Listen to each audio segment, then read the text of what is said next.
Berjumpa lagi di Aperture of Animal. Mas akan membahas seputar dunia wildlife photography dari sudut pandang pelakunya. Aperture of Animal akan mengajak Anda mengetahui lebih jauh seluk-beluk dunia fotografi bergenre spesialis alam liar ini. Mulai dari pengalaman para pelakunya, persiapan, dan hal-hal apa saja yang perlu diperhatikan oleh seorang wildlife photographer.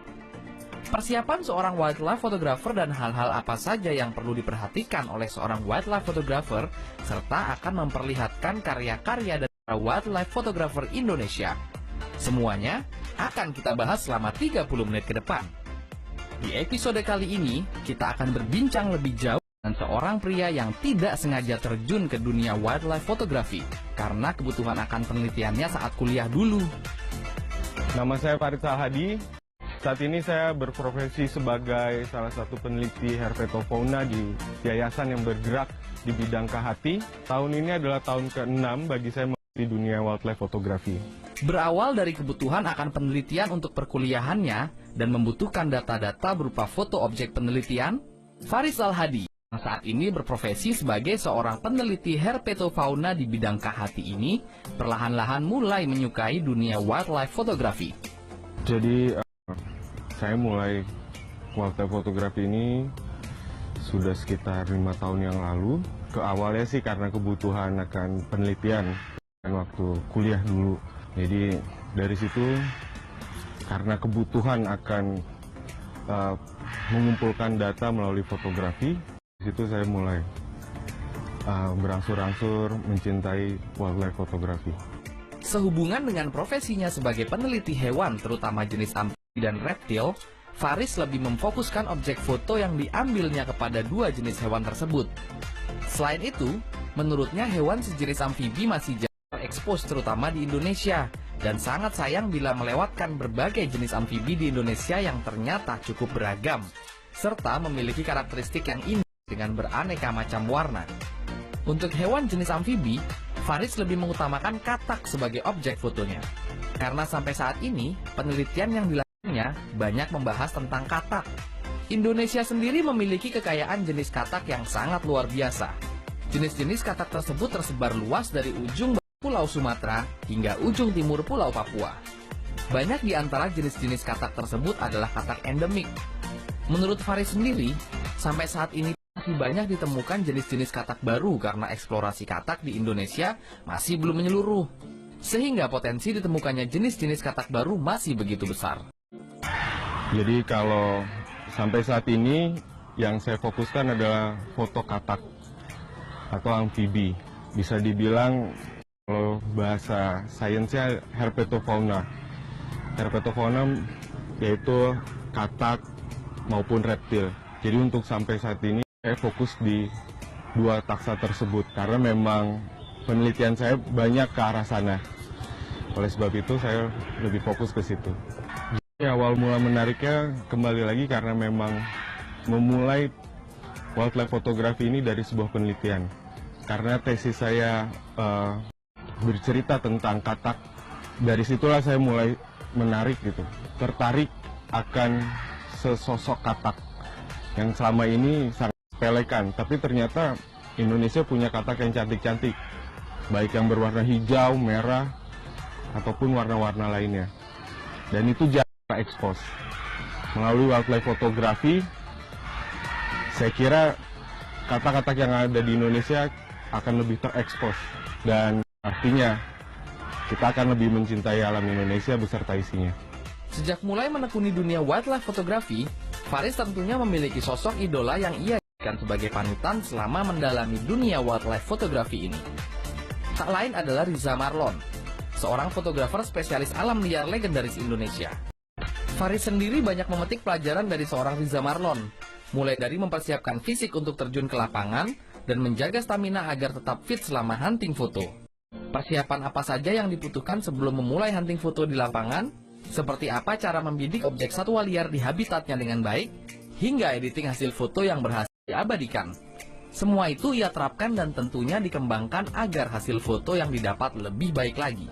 Bagi saya ada satu orang wildlife photographer yang cukup ternama di Indonesia dengan track record yang luar biasa keren ya. yaitu Riza Marlon atau biasa orang panggil Om Caca.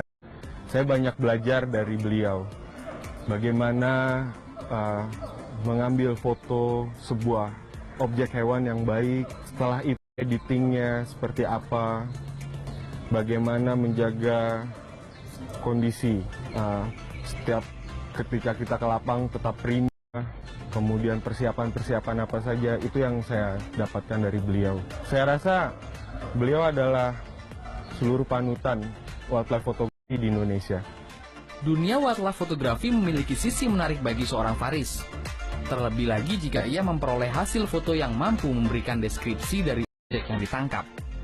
Belum lagi jika untuk mengabadikan objek hewan tersebut membutuhkan usaha yang keras, sehingga menjadi tantangan baginya. Jadi sisi menarik dari wildlife fotografi ini cukup banyak ya. Kalau bagi saya yang memang memulai dari penelitian dan digunakan untuk penelitian, hasil dari foto dapat mendeskripsikan suatu spesies itu sendiri gitu. Karena kadang terlewat ketika seseorang mendeskripsikan hanya dengan melihat saja gitu. Tapi dengan menggunakan kamera sebagai media, lalu kemudian mendapatkan hasil yang baik tentunya, dengan usaha yang cukup keras, itu akan mendeskripsikan spesies tersebut dengan baik. Di pria yang belum lama ini menyelesaikan tesisnya, dunia wildlife fotografi memberikan pengalaman yang tidak main-main. Suka duka pun dilaluinya. Namun, semua itu terbayarkan saat dirinya berhasil mengabadikan objek satwa yang memang diinginkan. Dan dengan hasil yang memuaskan. Ya, jadi selama menekuni wildlife fotografi ini lebih banyak sukanya sih ketimbang dukanya, karena duka itu akan terbayar ketika objek atau yang kita cari itu dapat nih. Memang untuk mendapatkannya kadang harus turun tebing atau masuk ke dalam rawa sekalipun, tapi itu semua terbayar hasilnya ketika mendapatkan objek tersebut kemudian difoto dengan baik. Jangan kemana-mana, setelah ini kita akan melihat lebih lanjut seperti apa saja persiapan yang dilakukan Faris sebelum memulai perjalanannya untuk melakukan hunting foto satwa liar. Stay tune!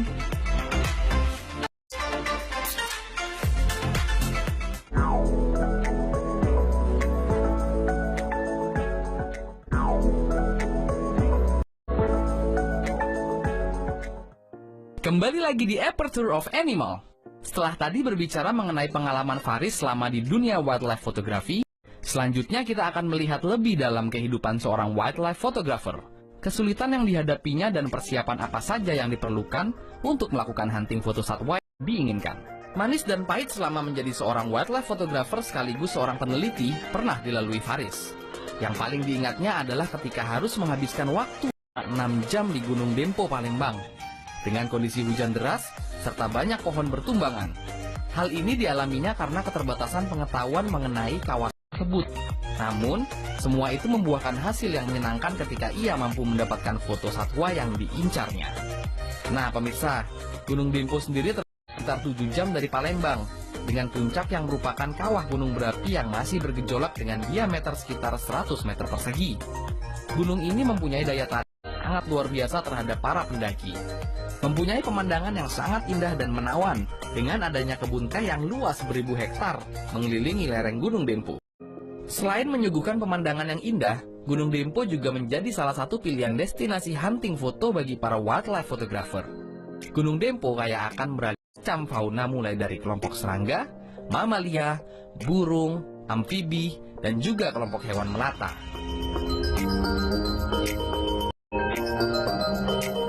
Dukanya kadang ya, pernah suatu saat waktu itu di Gunung Dempo di Palembang, ketika itu saya mencari katak-katak yang memang mendiami gunung tersebut, karena memang keterbatasan akan pengetahuan lapangan waktu itu, saya sempat nyasar atau hilang di dalam gunung tersebut kurang lebih 6 jam. Dengan kondisi hujan lebat dan memang banyak pohon yang berjatuhan seperti itu. Tapi balik lagi, semua terbayarkan ketika mendapatkan apa yang kita cari. atau objek-objek yang memang jadi target utama kita waktu itu. Kesulitan yang sering dialami Faris selama berkecimpung di dunia wildlife fotografi biasanya saat ia hendak memotret hewan berukuran kecil, terutama burung yang berada di tebing atau lereng. Kesulitannya yang pertama adalah medan sih. Jadi ketika memang kita ke suatu tempat, kadang memang mudah untuk dijalani gitu. Jadi untuk menjelajah mudah, tapi kadang juga sulit. Misal untuk foto burung yang memang ada di pegunungan dengan ukuran yang sangat kecil, kemudian di lereng, itu sangat sulit untuk dilakukan gitu, lakukan pemotretan terhadap burung tersebut. Membuat list target satwa yang ingin didokumentasikan menjadi salah satu hal yang dipersiapkan oleh Faris sebelum melakukan hunting foto di lapangan. Selain itu, mempelajari peta kawasan yang akan dikunjungi juga penting untuk menghindari hal-hal tidak diinginkan. Melakukan riset terlebih dahulu terhadap objek satwa liar yang akan difoto juga dilakukan oleh Faris. Dengan riset yang baik, kita akan mengerti keberadaan objek foto yang diincar.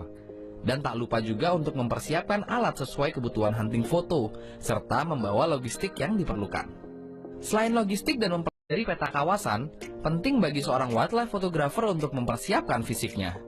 Karena untuk menjadi seorang fotografer alam liar, memerlukan fisik yang prima untuk menghadapi medan yang sulit. Belum lagi cuaca di kawasan tujuan yang kadang tidak menentu. Mempersiapkan mental pun juga perlu dilakukan oleh seorang wildlife photographer. Karena berburu foto alam liar membutuhkan kesabaran dan kreativitas tinggi. Tidak ada jaminan seorang wildlife photographer akan langsung menemukan objek keren untuk difoto. Ya, jadi pertama yang saya lakukan ketika saya ingin pergi ke suatu tempat, yang paling utama adalah mempersiapkan alat-alatnya yang pasti sesuai kebutuhan yang saya mau lakukan di sana. Seandainya memang saya mau foto burung atau foto katak, lensa-lensanya juga harus saya persiapkan, khusus untuk foto burung ataupun foto katak. Selain itu, hal yang sangat penting lainnya adalah mempersiapkan list target yang ada di kawasan tersebut. Lalu yang terakhir adalah mempelajari peta, bagaimana jalan masuk ke kawasan tersebut. Jalan-jalan yang memang harus dilewati, kemudian intinya nanti di mana, dan yang terakhir adalah logistik pastinya selama di lapang. Terdapat beberapa hal yang perlu diperhatikan oleh seorang wildlife, dimulai dengan mengabadikan hewan di sekitaran rumah, kemudian beranjak ke satwa-satwa liar di habitat aslinya.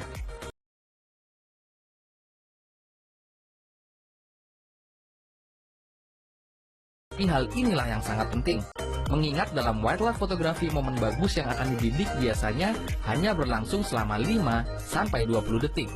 Jika seorang wildlife photographer tidak memahami aturan kamera dan pemilihan lensanya, maka tidak menutup kemungkinan akan kehilangan momen tersebut. Menurut saya yang perlu diperhatikan ketika seorang ingin menjadi bagian dari wildlife fotografi, yang paling utama adalah teknik dasar dalam fotografi, yaitu memahami 3 hal yang sangat penting, baik ISO, diafragma maupun shutter speed. Selain itu, selebihnya adalah kebiasaan mengulang-ulang kembali memoto hewan yang mulai dari yang termudah sampai yang tersulit. Misal burung-burung yang memang ada di pekarangan rumah sangat mudah untuk difoto, tetapi kalau misalnya burung-burung yang berada di pegunungan yang ukurannya sangat kecil dengan kecepatan terbang yang sangat tinggi, itu harus diperhatikan. Jadi bagi saya, teknik dasar fotografi merupakan hal yang mutlak dan penting dalam dunia wildlife fotografi. Saat ini Faris hanya menggunakan kamera tipe DSLR dengan lensa tele untuk foto jarak jauh. Dan untuk foto makro, ia menggunakan lensa 105 mm. Dan tidak lupa juga flash eksternal untuk penerangan yang lebih baik. Sampai saat ini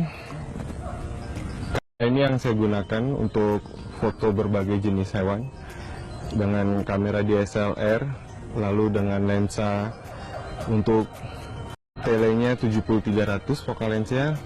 Kemudian untuk makro saya menggunakan 105 mm fix. Dan tak lupa menggunakan speed light untuk penerangan lebih baik. Nah pemirsa, setelah ini kita akan melihat beberapa hasil foto satwa yang berhasil diabadikan oleh Faris. Penasaran seperti apa hasilnya? So, tetap di Aperture of Animal.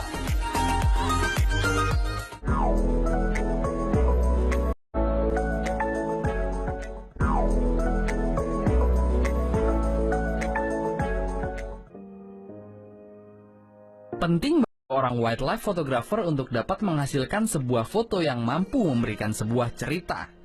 Tidak hanya berupa gambar semata. Bagi Faris, foto yang mampu memberikan detail dari objek hewan yang difoto dapat memberikan manfaat untuk orang banyak.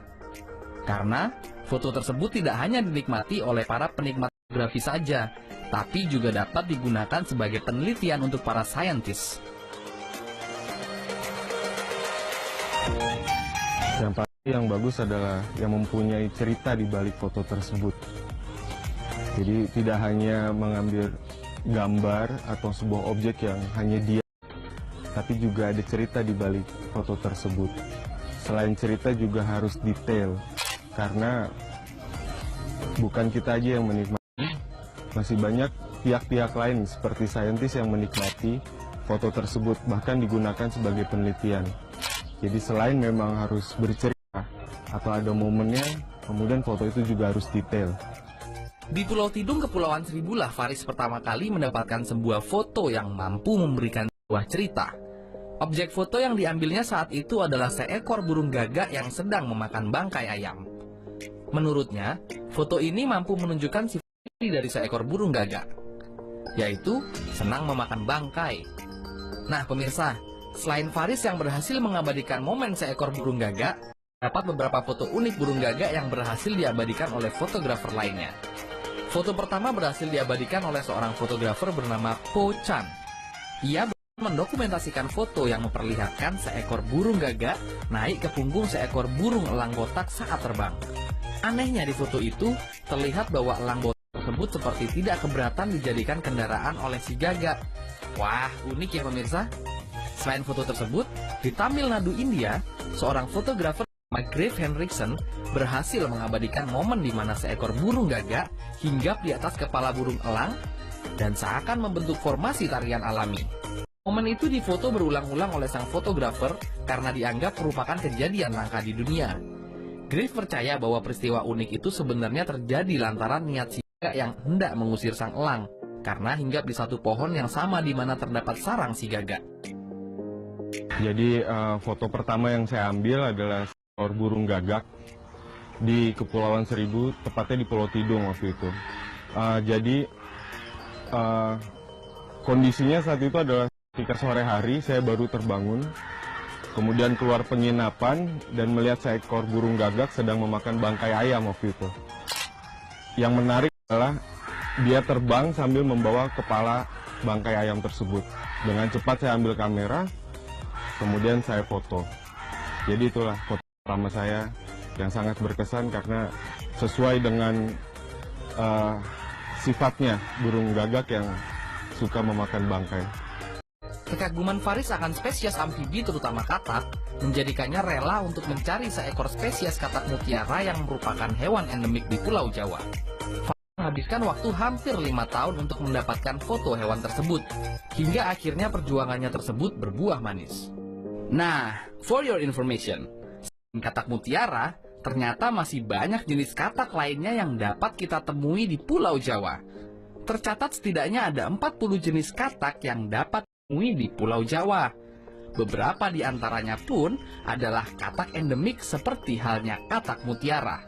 Permasalahan utama yang mengancam populasi dan keanekaragaman jenis-jenis katak tersebut adalah penggundulan hutan hujan tropis, pencemaran air sungai, dan konversi lahan basah menjadi area perkebunan, yang akhirnya menyebabkan berkurangnya luasan habitat katak hingga menjadi faktor utama terjadinya penurunan populasi. Dan yang lebih ekstrim lagi yakni kepunahan. Selain itu, rendahnya daya toleransi spesies katak terhadap perubahan habitat menjadi penyebab lain yang menyebabkan terancamnya kelangsungan hidup hewan amfibi ini. Maka dari itu, melalui wildlife fotografi ini, Faris ingin menunjukkan bahwa keindahan dan keberagaman spesies katak di Indonesia perlu dilestarikan. Jadi ya salah satu yang membutuhkan effort lebih adalah katak mutiara yang berasal dari Pulau Jawa. Katak ini memang endemik yang hanya ada di Pulau Jawa yang bernama Nyctisalus margaritifer. Katak ini jadi menarik bagi saya karena memang susah. Hampir 5 tahun saya mencari katak tersebut, namun keberadaan memang sangat susah untuk didapatkan.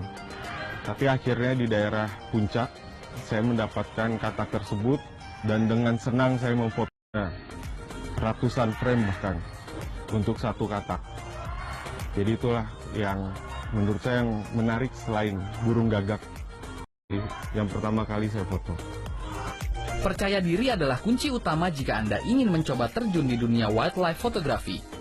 Tips dari Faris, takut ataupun malu dengan kamera yang dimiliki. Yang terpenting adalah keinginan dan kemauan untuk belajar serta mengembangkan diri. Mungkin sekedar tips dari saya, jangan pernah malu ataupun minder apapun kamera yang kalian punya, gunakan terus dan pelajari teknik-teknik dasar dalam fotografi. Karena wildlife fotografi bisa bagus hasilnya jika kalian semua mempelajari teknik dasar fotografi.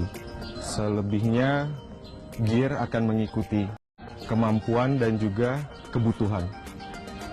Faris yang saat ini masih akan terus fokus di dunia wildlife fotografi, berharap agar para pelaku wildlife fotografi lainnya tetap semangat, bahkan semakin bertambah jumlahnya. Karena menurutnya genre fotografi ini sangat menarik untuk digeluti. Jadi harapan saya untuk wildlife fotografi di Indonesia pastinya agar terus semangat, baik pelakunya juga, kemudian pihak lain melihat genre fotografi ini sebagai salah satu hal yang sangat menarik bila digeluti. Bukan hanya moto hewan, tapi bisa bercerita di balik hasil foto tersebut. Itu harapan saya supaya wildlife fotografi Indonesia semakin maju, semakin semangat pelakunya. Juga jangan lupa bahwa mencintai alam bisa melalui fotografi dan bisa menjadikannya melalui kamera. Jadi tidak melulu harus memelihara satwa di alam, tapi juga bisa menikmatinya melalui foto. Dan rasa 30 menit sudah Aperture of Animal menemani Anda. Semoga tayangan ini semakin membuka wawasan Anda mengenai dunia wildlife fotografi dan dapat menjadi manfaat bagi Anda yang baru akan memulai menggeluti dunia wildlife fotografi. Nantikan terus episode Aperture of Animal selanjutnya. See ya!